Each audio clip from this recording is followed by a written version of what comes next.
Hopefully it's preparing to stream the meeting. I was scared that they were listening to what we were just talking about. Like, I don't want. There we go. I see it.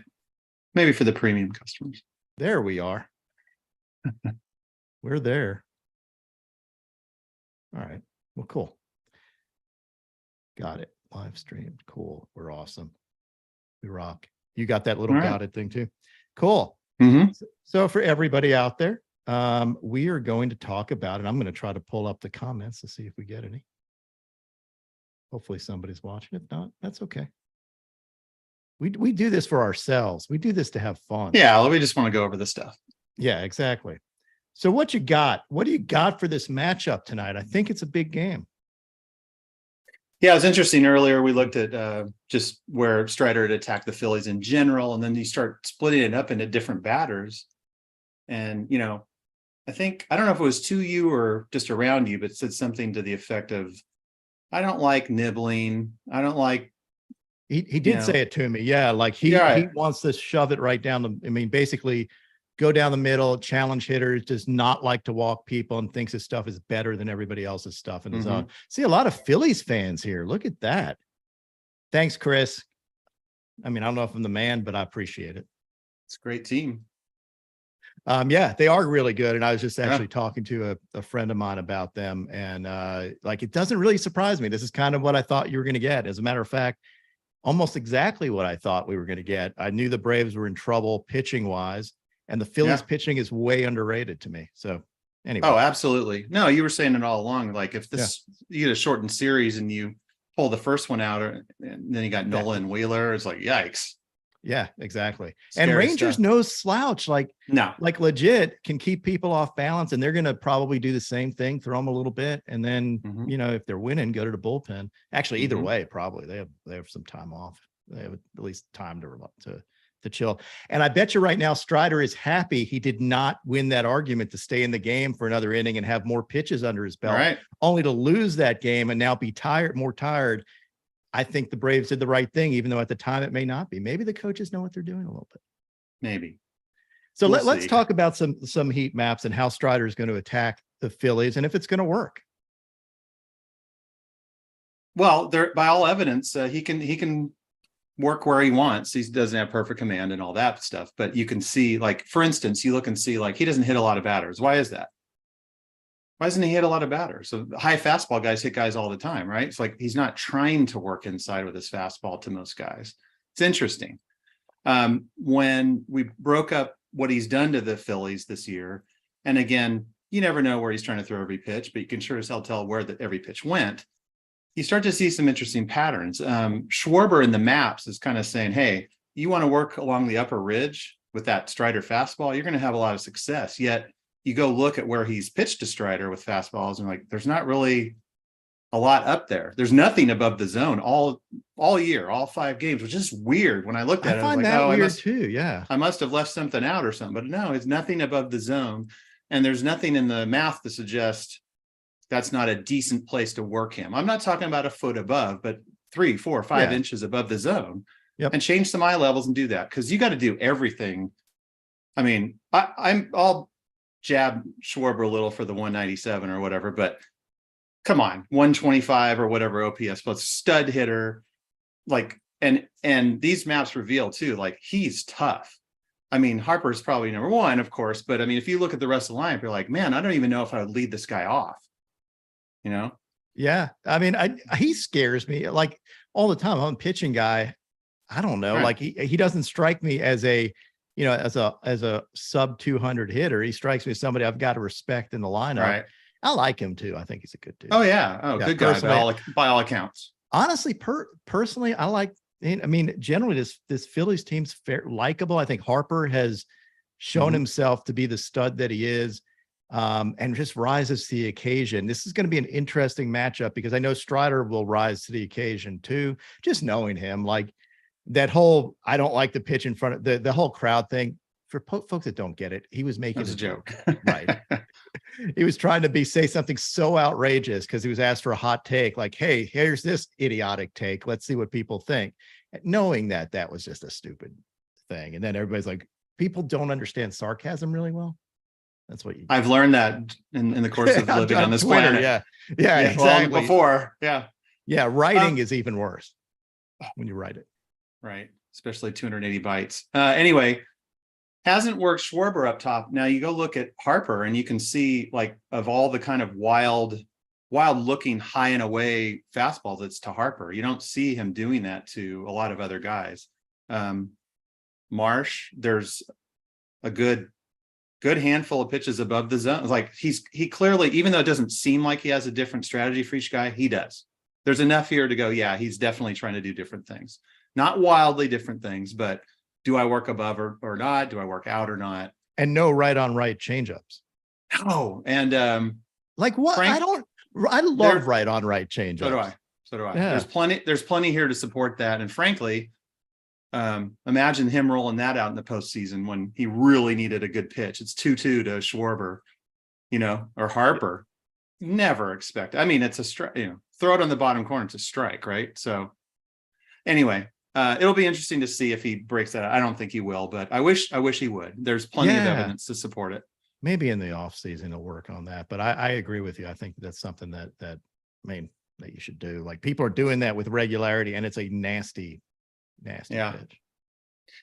Ooh, yeah. Now, granted, if you can throw your fastball where you want, and you can throw your slider where you want, which he largely can, and your changeup, you kind of like have half of the area of reasonable command. You're like, do I have to? So it goes against a lot of what we think of. Like, of course you want a third pitch. Always was like, well, I don't know, maybe not. Right. Maybe not. I see a question. Who do we have, Phillies or Braves? I actually so I'm going to objectively root for I want a final game. I want a fifth game. I'm biased in that. Like, I think it'd be fun to have that, as far as teams go, I think a fifth game would be, a tough call for the Braves going against Wheeler, who's proven himself to be, the ace of aces. I wouldn't want to face him. And Fried, with the whole blister being a little uneven, I think it would be a good game. I think it would be even matched. I'm in Atlanta, so I can't root against the Braves, but I can't root against those pitchers either. So I'm in a tough position. Anyway, so let's talk about like Harper. Same thing, like pretty much elevated fastballs, right? And you have to keep it elevated. Yeah. If you leave it in the zone, he's going to crush it. No, no guarantees, but my God, the red and orange end zone for a Strider fastball, which is elite, that nobody really has a block like this. I didn't run everybody. I don't know if like Yordan Alvarez has more or something, but this is like top 1% of red again for fastball end zone against Strider. It's just insane. So watch for that. Obviously anything anywhere near the meat of the zone, it's like it's a coin flip if he's going to get the ball back, Yeah. He's scary. Hit those guys sitting on top of the stage. I saw that. Poor guys. Yeah. Harper actually has more slider red end zone against Strider. So watch for mistake sliders. It's nasty. Anything in the zone. So one thing I noticed on your charts is that on your heat maps is that he can get away with elevated sliders. Is that right? Am I reading that correctly? There's a little bit of blue up there. Yeah. And a lot of it that you intentionally do. Right. Yeah, he won't intentionally throw it. But Harper's not looking for that. It's a lot of that surprise factor. Yeah. By the time your brain says, what the hell is this guy doing? It's probably not going to swing. And if it does, you're not going to pull it. I was wondering if I can send this up in the chat. I don't know if I can see. No, I don't see a way to. I was trying to see if we can put maybe a chart up here to see what we're talking about. We'll have it out there on Twitter, X, whatever tonight, assuming that things go reasonably well and Strider doesn't knock down in the first inning or something. Well, if he throws a high fastball for a strikeout or a lower one for a homer, you're welcome to slap that onto a video of it and go, yeah, I kind of saw that one coming. Yeah, anything to make you look good, Fisher. Well, then let me blur my face here. That'll make me look good. Strider has thrown plenty of red pitches to Harper. So, there's a tendency, and I don't blame obviously anyone to look at the high level, objective, small sample results, but it's like, I definitely tend to more look at like, what has he done and what do we expect to happen? And, hey, sometimes you get lucky. You throw him right down the middle and he spits on it or whatever. It's like, you just got lucky, man. You could throw it. I remember it happened way back with my first guy, Straley. He threw a 3-1 to Correa, who he just laughed because he's like, I know if I would have swung, that was extra bases, and he just laughed. And it's like, that's not a blue pitch. That's just a blue outcome on a horribly red pitch. So right. Strider has thrown quite a few down and in zone fastballs to Harper. And I love the Strider fastball above almost all others. And I'm not really sure who I'd put above it in this game. Probably no one. But he is still tempted fate with Harper. So watch out for the down, watch out for the down and in, watch out for anything in that quadrant of the zone. That's danger. Yeah, it's going to be an interesting matchup. And I know the fans are going to be extremely loud and probably all over Strider from the very beginning of the game. They should. They should. It's baseball. It's what you're supposed to do. It's a sport. They should. Let them do it. And the Braves probably brought it on themselves with the attaboy Harper comment, who my friend Jake Mintz reported on. I don't think he was thinking he did anything wrong when he did it. I mean, he heard it. He's a reporter. That's what he's supposed to do, right? Don't inspire your enemy. Yeah, and exactly. The Phillies should have been in there hanging their head. Instead, that they got something. No matter what really happened, there's obviously some truth to it. They got to rally behind it, and it inspired them. So who's the worst matchup for the Phillies against Strider? Worst, most dangerous. I mean, Harper. Well, reverse it. So who's he going to mow down? Yeah. Well, Nick is. I mean, I'll be surprised if he throws anything near the zone. He's such a free swinger, so he'll punish you if you go down and in with a fastball. You're going to hit it's like hitting his bat. He can do a ton of, as we know, a ton of damage, but don't hit his bat. Don't hit his bat. And how many times have you seen Castellanos swing at a slider a foot outside? It's like he swings at a lot of stuff. He's got a ton of blue. He's got an ocean of blue. So let's try this. Say you're having a pregame conference, and this is where we'll leave it. You're talking to Strider. Strider is a client of yours. Mm-hmm. What do you tell him before the game? Who to key on, and what would you give him like the keys? God, I mean, I think we go back to what we said with Schwarber of like, I'm looking at where you have attacked him, and I'm not liking. If I look at the entire team, like I kind of get why you've attacked some of these guys. 2 guys, Schwarber and Stott. Stott has got a ton of meat fastballs, but from Strider. And I don't know, a lot of the Codify intel is saying, yeah, it's not a really good idea. You got to get it up. But it's Strider too. So he tends to, I see, just like with Harper, you see some high and away fastballs to Stott. And it's like, he was definitely trying to do something different. So he may have intended to elevate, and everybody's different. Sometimes when guys intentionally try to elevate even 3 inches, they miss outside by a foot, so you don't know intent. And if he was my client, I'd asked him, what the hell is your intent in throwing half a dozen pitches that are non-competitive, when you don't do that to anyone? So Schwarber and Stott, I mean, Harper's the no-brainer, but that's just, that's everybody stop what you're doing and watch every pitch. So you're circling, those are the guys you're circling, and you're giving them some advice, maybe, hey, yes. Where you've attacked Schwarber historically, you might want to go a little bit further up with that fastball. I think so. Yeah. And is there anything that we should be looking for on Ranger too? I know he's really good. He's a hard guy for me to feature just because he's tough. Right. But he's also, when he's on, is a tough guy to square up. Right. I mean, with every guy, you pull their good starts and their bad starts apart. And it's like with him, you're like, the good starts are just epic, so it's really, I mean, some guys say, watch the 6 to 9 hitters or whatever. Let's just see which Ranger we get. Yeah. Because he definitely has the ability to dominate. I'm just curious, you talk about picking a winner tonight, and I would challenge this with this question. Do the Braves have a better chance of winning tonight, or in game 5 if they win game 4, which is a stupid sounding question, but you have Strider. Yeah. I know you're on, you're on the road, but I don't know. Then who pitches game 5 for the Phillies, right? So yeah.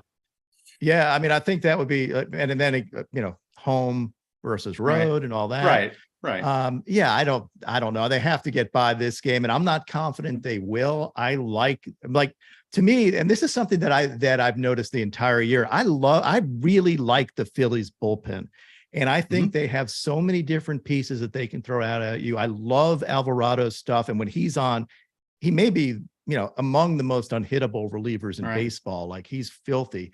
And I don't see that among the Braves relievers. I think that they've got some holes. So if you can get to the Braves bullpen versus getting to the Phillies bullpen, I don't think is an advantage for you. I think you're screwed. Where if you get to the Braves bullpen, you can find some weaknesses there to me.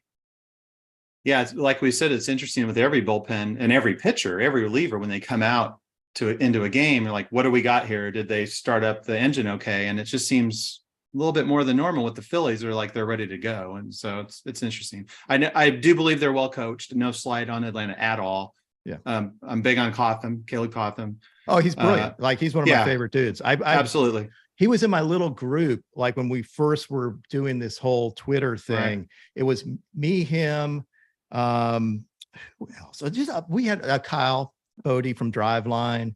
Whatchamacallit? Trying to think who else. We had a bunch of folks like that ended up getting coaching jobs. And me, who just doesn't want to ever do that. I think I had a conversation with him like 10 o'clock at night, like a 3-hour convo, like Smart 4 or 5 years ago. And I'm like, well, this guy's going to be a coach in the big leagues. Exactly. That's great. Let's stay in touch, Yeah. Matt Blake was another one of those guys. So he's a very smart guy as well. Let's see, Atlanta. Atlanta needs a real what? Is hopefully Rangers doesn't let them score until at least. I have a score like my prop today is tied first. Strider. I hate doing that too. I think it's a cop out, but whatever. Because Rangers K prop wasn't up, and I don't trust the Phillies to leave him in long enough to strike enough folks out. They won't. Yeah, that's what I think. And I have Strider for 8 and the under, which I'm not confident on any of this stuff. Like if you get to the Braves bullpen, it could be a runaway game. If you drive Strider out of the game for some reason, I'd like to think that he's going to be the same Strider we've seen. They'll have to drag him off this time. It won't be limited to screaming F you in the dugout and all that. Like he'll be sit down and like take the ball and hide it. And like, no, I'm not leaving. So I would think he's got a good leash. I mean, what are you going to do? Yeah, I think they have to, for exactly the reasons we just said. Like, you've got to get, if he can get to the, at least through the 6th, they can probably piece together the rest of the game. I like Iglesias. I like the veteran bullpen pieces they have, but I don't necessarily trust them as much as I trust the Phillies bullpen. Yeah. Just the pitching in this playoff series. I mean, the Dodgers, not to pick on one team we're not talking about. Oh, you nailed it, dude. The worst pitching, starting pitching. What did I say? I know. They didn't even pitch 5 innings combined, the 3 starters. They didn't even get 5 innings. And and it's not, Roberts said he needed to keep Pepio back in case there was another game.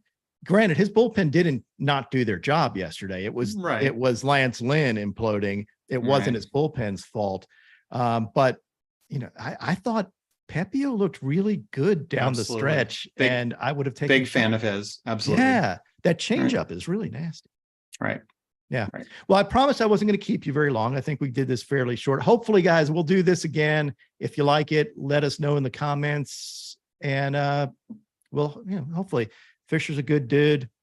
Smart, really smart, I think. At least he acts smart. Scoreless first. There you go. I see that. That's what I want to. I have this. Yeah, and I agree with it. Phillies are built to win in the playoffs. The Braves, not so much. I don't disagree, at least pitching-wise, especially with Morton being hurt and having to rely on Elder, which I thought everything was going to catch up to Elder. I expected that to happen. I've said that during the season. I'm surprised it took everybody so long. Yeah. Did you see it? Yeah. I'm not going to pick on anybody. And so I'm not saying I'm talking about Elder, even though I am. But watch the eyes, man. You just see when they get, even before they throw in a pitch or even a little trouble, like you don't see that from Verlander. Verlander's like, whatever, just give me the ball. Yeah. Yeah. So exactly. It's interesting. Yeah. To see the young guys. There's no substitute for experience. Yeah. Yeah. And I think that is exactly it. I think Morton is built for the postseason, but they don't have Morton. So like he's that guy. Right. Braves are the gatekeeper for the Phillies World Series ring.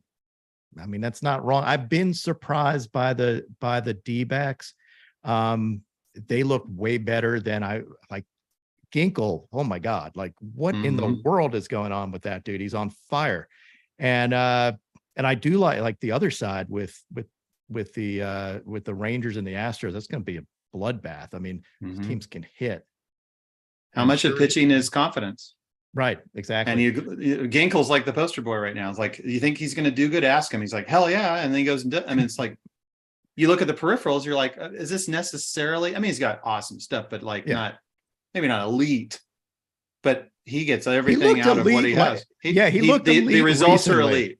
The results are elite. Yeah. And I'm shocked because I've seen him during the regular season, and it wasn't a guy that I featured a ton. And now I look at him, I'm like, why didn't I feature this dude? He is like, that slider's nasty and he throws upper 90s. And I mean, I thought he had a plan and hit it. Like he looked really good.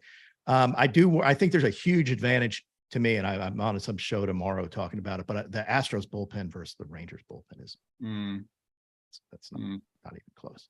No. The Astros have so many arms they can throw at you, and they have so much experience that may be the difference. Although the Rangers bats are so hot. What do you do if you're Texas when it's time and you're looking at Chapman going, good God, what do I do? I mean, you got a guy with some of the best stuff in baseball, but it's obvious. It's now become obvious that I don't know if it's him sweating, if it's me nervous, whatever it is, you had to pull him that last game, and they did not want to do that. Right. Yeah. I mean, we talk about experience, like how much experience does he have? You can't really say it's experience. So what is it? It's just that thing of like, you lose confidence and you're like, well, the last time I was out, I couldn't throw a freaking strike. And it's hard to get that out of your head. And I don't think that he does. I really don't. And we forget these guys are people, and they have this. There is a such thing as choking. There's a such thing as fans getting in your head. There's such a thing of being too keyed up, or like Harper, he used that, like taking everything personally. Freaking A, absolutely. Be the Michael Jordan of baseball. Like that dude, under pressure is somebody I want at the plate. I think Strider's that guy. We'll find out today. And this to me is a defining day for him. Big game. Last year aberration, or last year not an aberration? I think it is an aberration because he was coming back from being hurt, regardless of if he gets shot. He's not going to throw a 93-mile-an-hour fastball today, probably. So probably not. But they may go yard off him. I mean, I'm not saying the Phillies can't hit him. The Phillies can definitely, and Harper is the guy. We can have an off-season chat about this, but it was an interesting something somebody posed. They're talking about clutch and how much of it really is somebody doing better in clutch situations versus just not feeling the pressure and showing it in their performance. How is it just a lack of a drop off? You're already facing better competition, so your results are already going to drop. How much are you able to ward that off and just keep going out and doing your thing? I don't think it's normal to go out and do your thing in these. I think everybody drop off a little, and maybe that's what you see with Harper, is like, the hell with that. Harper's a bad example because he has something extra that he brings, even if he has to love to him as make a player. I definitely do. And so one more point that you've made is, and you had the stats on it, the way Strider pitches against good teams versus not good teams. Absolutely. Light years difference. And so this is what we're talking about, extra concentration. It may not be clutch or not clutch, but you may take a few pitches off against the worst team because your team's going to win and you're just laying it in there and saying, I'm not going to walk anybody. I would be surprised if Strider's at least his focus is not there every pitch. And what you've shown based on your stats is that matters for him. Mm-hmm. Yeah, it's whatever it is. It's completely abnormal. A season is not a small sample. Almost all of his bad starts were against the weaker teams. Like, there's something going on, and it could be focus. Who knows? It's something though. And of course, that's not going to be an issue tonight. So I think he said it's focus too. Like he said, there are times, like he's been working on his like meditation, other stuff to have that focus on each pitch. Because I think he does sometimes, like he throws the pitch and he has conviction, but it's not the same conviction that he has when he knows he has to make a pitch. Right. So you're onto something. I won't name names, but there are definitely guys I work with that have that, where they're like, hey, I got triple the blue against this guy. And they kind of let down a little because they're like, I could throw this wherever, where you really don't want to do that. You want to have the same conviction and confidence and focus on every pitch, but it's, human nature. I assume it's not Liam you're talking about. He'll kill me. No, it's not. Hey, I can't imagine Liam not being like, he's just a psychopath. Like, You know who it happens a lot with is bottom of the order hitters, whether I work with them or not. These guys, you let it focus on there. And it's like, well, this is an easy guy. You used to see it with pitchers. When pitchers batted, and like, why the hell are you throwing this guy a fastball? This guy could not hit your breaking ball for 100 years, but they'd throw fastballs. And there's pitchers that will argue that was the way to go. And I'm like, no, it's not though. You need to be working with Yu Darvish, who never threw a pitcher. He was amazing. Like, he's throwing pitchers, these weird ass pitches. Don't throw him fastballs. Right. He would never throw him a fastball. Like, what are you doing? Like, man, they can't hit my other stuff. They can sit fastball. They can't hit this other stuff. No chance. You see, I think he is going to throw. I wouldn't be surprised to see some changeups against Harper. I would love it. You'll hear me from 2,000 miles away if he throws Harper a changeup. I love it. I hope he does it. I love that whole thing of established pitch the other way. You never throw it. All the scouting said, I mean, Harper's not looking for a changeup. Yeah. He could even think he should, but he's not, and just like tie somebody into a knot in a big pitch. Yeah. I would just love it. I would love it. I would love it. It's not wanting to see Harper fail or anything like that. It's just, I would just love it. No, I like, believe me, I'm rooting for Game 5, but I was so like, you can't help but be impressed by Bryce Harper. Like, I'm a fan of great players, and he's a great player. That's just it. And as a pitcher, no idea how to pitch him. No, I mean, I told you when I was a kid, Reggie, I mean, indelible, like 3 pitches, three homers, like indelible Mr. October, like before they even called him that. Well, he's very, very close to the Reggie of our times. Like, now it's like, he just turns into this other guy. He's very, very good, turns into damn near great. So yeah, as Kyle said, he's thrown a slider 86 miles an hour and a changeup 86 miles an hour in the same spot that Harper's taken out, albeit barely out. But barely out is still the same as hitting those guys on top of the stadium, regardless. That's true. Yeah, I mean, it'll be interesting. I think he needs to avoid that area against Harper, or especially with another off-speed pitch. Harper's kind of proven he can handle it. You may want to go up a little bit on that too, or just. I know that Codify, if we were managing, we would be walking more of these hitters that you see getting pitches. Harper, than you. Yeah, Harper ain't. Oh my God, no, God no. Yeah. I mean, I want to see, as a fan, like, pitch to him, of course, but as a manager of that team, like, hell no, you're not getting anything. Yeah, exactly. It's amazing. And he's the guy. I mean, I was thinking about that when you saw the Japanese, what do you have, 140 high school home runs or whatever? Yeah. Yeah. How the hell did he get the chance to hit 140 home runs? Yeah. I wonder if it is I don't know if it's a cultural thing there. We just want to pitch, and I'm different. And their base. Yeah. I don't know, but just like all the home runs in high school is a lot. It's like all those girls that dated you in high school. Like, they just thought they're different. They can change you. It's the same thing with nobody can change me. And they were all wrong. They were all wrong. Yeah, exactly. And this bird you cannot change. It should have been Cage, right? Yeah, I should have been Cage. Yeah, I would have done that. Anyway, everybody have a good time watching the game. Thanks for tuning in, and we'll hopefully be back at it in the next few series. Thanks again, Mr. Fisher, and let's have fun later. See ya.